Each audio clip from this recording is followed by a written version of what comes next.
When Einstein celebrated his famous equation E equals mc squared, the brilliant physicist opened the door to what some hold as Pandora's box, but others regard as a threshold of true knowledge. But for every question E equals mc squared answered, such as discovery of nuclear energy, it created hundreds of others. For example, are there universes other than the one we know?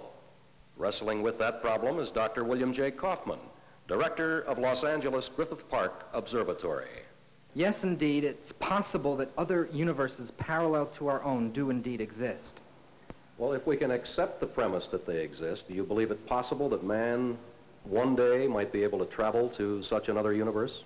Well, of course, right now we have no way of knowing. However, the whole motivation that gave rise to these additional universes comes out of understanding how a star dies, how a massive star collapsing under the sheer weight of its enormous mass can form what is called a black hole, warping the very fabric of space and time until finally the star causes space and time to fold in over itself and results in what we call a black hole.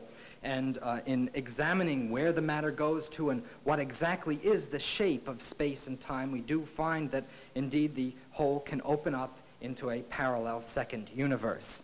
The black hole, then, caused by the collapsing of a star, would become the corridor to this universe? Yes, and these corridors are called Einstein-Rosen bridges after the first people who have discovered them and described them. Is this considered to be then a verification of Einstein's fourth dimension theory, which holds that man could travel forward or backward in space and in time? No, it's not a verification. This is what happens when you take the theory and push it as far as it can go. You wind up with the possibility of time travel, for an example. This has been in the scientific journals for several years now. And of course, this involves a number of difficulties which scientists find it difficult to cope with. Namely, that you could come back a billion years in the future or a billion years in the past to the Earth. Or indeed, you could come back 5 minutes before you left and shake hands with yourself and tell yourself what kind of an interesting trip you had, and then both of you can get on the rocket ship. Dr. Kaufman adds a philosophic note.